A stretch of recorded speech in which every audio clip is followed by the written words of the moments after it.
Hi guys, and welcome to today's session on the 5 simple techniques to deal with anxiety. Now the reason I thought to do this little quick video today is because I was recently at a dinner party and a lady friend of mine had approached me on how to deal specifically with her teenage son that was really struggling with social anxiety, and more specifically at this time of the year since many students are returning back to school. So she just kind of said, is there any kind of quick tips and techniques that you've learned along the way as a psychotherapist that may be helpful to my teenage son? So I just thought I'd kind of throw this together to hopefully provide some good content in case that you may or have a loved one that struggles with anxiety. Some of the things I'm going to cover will need to be coached. That's how I teach it in my clinic. But some of them you could do on your own. So I guess you will see as we get through them which is which. So the first thing we're going to look at is just a simple breathing technique. So as you see, there's a pretty rudimentary kind of drawing of the lungs. But I'm just going to move my cursor around here too. Most of the time when you ask somebody to take a deep breath in, if you observe them, they usually say when you look at them, their shoulders usually go up. Now what that usually means is that the lungs don't really have anywhere to go, so it forces your shoulders to come up. But in fact, if you try to get into diaphragmatic breathing, it's actually your belly will push out on your organs, so it'll cause your belly to just kind of get inflated like a balloon, if you will. So the first technique is full diaphragmatic breathing. So like I was mentioning, if you look at this kind of little caricature, you might see my cursor there on the screen. A lot of the areola are in the bottom half of the lung. So by inhaling deeply, you get much more benefit of the oxygen, and thus you get better oxygenation. Now it does take a couple repetitions of practice in order to have this work effectively. And how I usually coach this is I ask people to put a hand on their chest and one hand on their stomach. And the goal of the technique is to raise the bottom hand, so the hand that's on your belly. Now for a lot of my clients, when I get them to do this, it's actually standing up, because I find in a chair the proximity of the legs to the stomach doesn't allow for the belly to really inflate out. But or laying down in a bed, this technique works really well too. So it's to take a really slow, deep in breath through the nose. And as you do so, not feeling your shoulders go up, but actually your stomach get pushed out. So for a lot of my clients, especially young clients, I just kind of use this kind of language where I want you to pretend like there's a balloon in your stomach. And with every breath that you take, every deep breath that you take, we're inflating that balloon. What you'll find that when you do this and when you practice this, usually after about 4 to 6 repetitions, the person feels much more relaxed. In fact, some of my clients feel a little bit lightheaded because they got so much more oxygen within their lung capacity. So that's our start. It's just that full diaphragmatic breathing. Like I said, it's not to raise your shoulders with a deep breath, it's to push the belly out with that deep breath.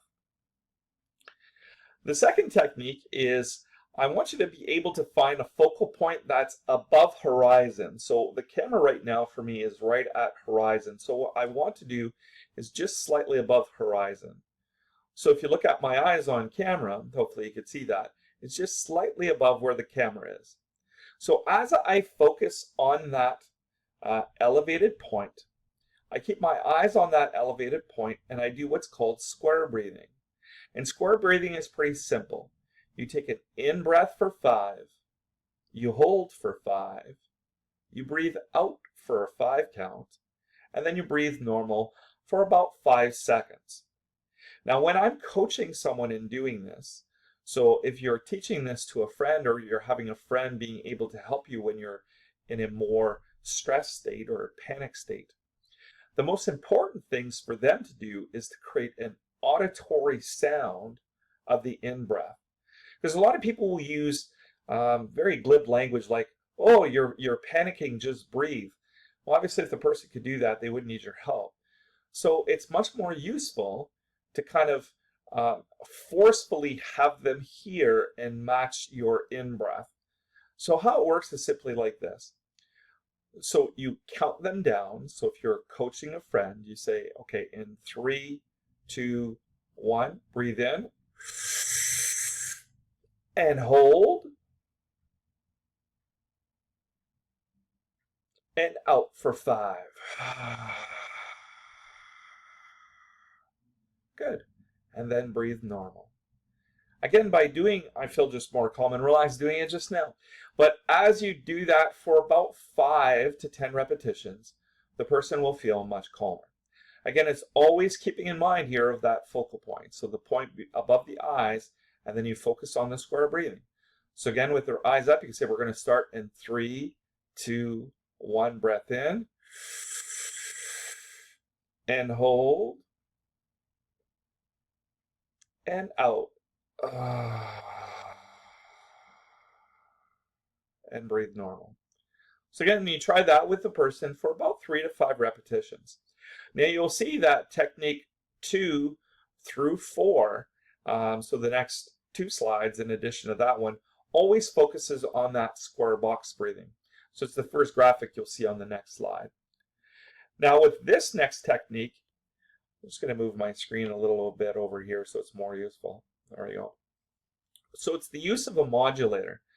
Now I tried to put something on screen that may be useful, but it's really instead of a focal point, you use more a modulator. A modulator is really used in hypnosis, that you just follow the hand up and down.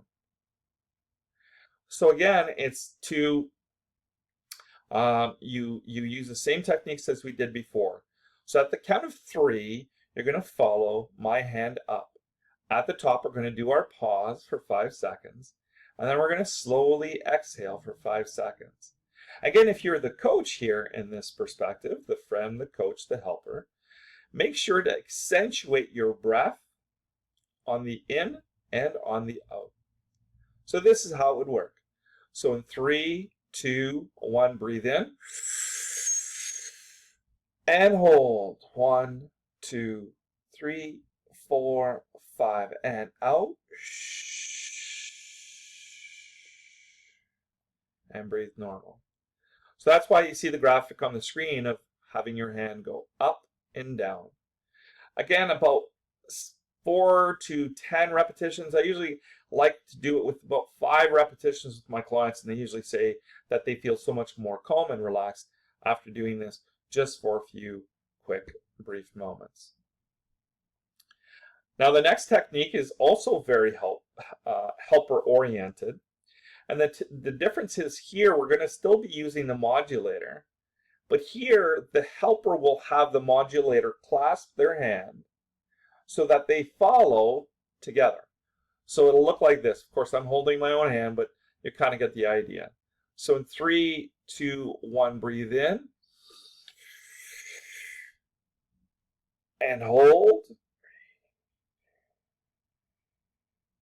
and out. So the person will hold the helper's hand. And as they hold the helper's hand, they're using their hand as the modulator, and also they're regulating their breathing at the same time. This is especially good with young children, especially the ones below age 12. They find that connectedness really, really helpful. But I also know with some adults, they prefer this technique.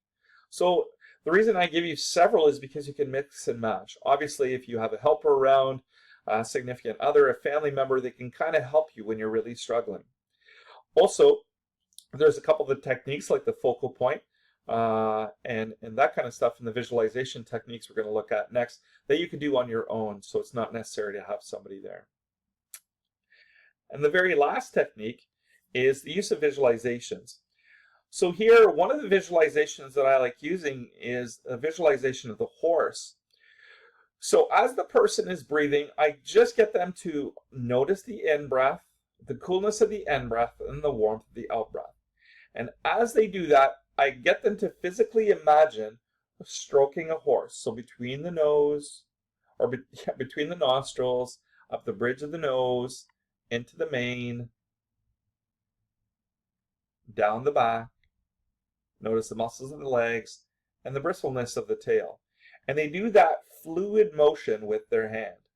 By doing that, I found with clients, especially my young clients, that they were able to get relaxed in just doing that simple visualization 2-3 times. A lot of times it's not the ability to slow down your thoughts, it's the ability to have resources where you can get calm, where your brain will start to work again. Because know that the more the stress goes up, the more the brain shuts off. That's why it's really important to get the person kind of grounded and focused again. So that's simply the horse. So it's just simply a visualization where they imagine petting a horse from the nose, between the nose, into the head, between the ears. And I usually add visualizations like notice the ears moving right and left. And horses are just such a gentle creature. A lot of people can really associate the power and the gentleness of the horse. And working your way all the way down the back. Now I've been asked, is it important to move the hand at the same time, or is it just a visualization? Actually, it's both. When you can do the visualization accompanying with the hand movement, I think it's the flow, the ebb and flow of the hand movement is also helpful in creating that peaceful, calm, relaxed state of mind. The last one is a technique I've done clinically with some clients that were really struggling in terms of feeling anxious. And it worked really well in my environment in Sarnia. I had an office that had a nice little backyard. And a lot of times I would say to clients, okay, well, just for the first few moments here, we're going to walk and talk. So I get them to take their shoes off and socks off, to roll up their slacks or whatever they were wearing, and to just kind of feel the grass between their toes. All the while they do that, they focus on their breath. Again, the coolness of the in breath and the warmth of the out breath. And as they walk through the grass, it helps them get grounded, centered, and focused in the moment. It's great to have great techniques like cognitive restructuring and all that kind of stuff, but I find that it's almost impossible for those techniques to work when the person is not kind of grounded in the moment. So these are the 5 simple techniques that I've used with several clients that have been very beneficial in terms of helping them get kind of centered and grounded again. And then, like I said before, the use of other techniques like cognitive behavioral have been really helpful to both identify the triggers that gets a person into trouble with anxiety, as well as identifying ways to get out of it. So lastly, thanks for joining me. Like usual, please leave comments, likes, suggest the topics that you would like for me to cover in sessions to come. And thanks so much for joining. Have an awesome day.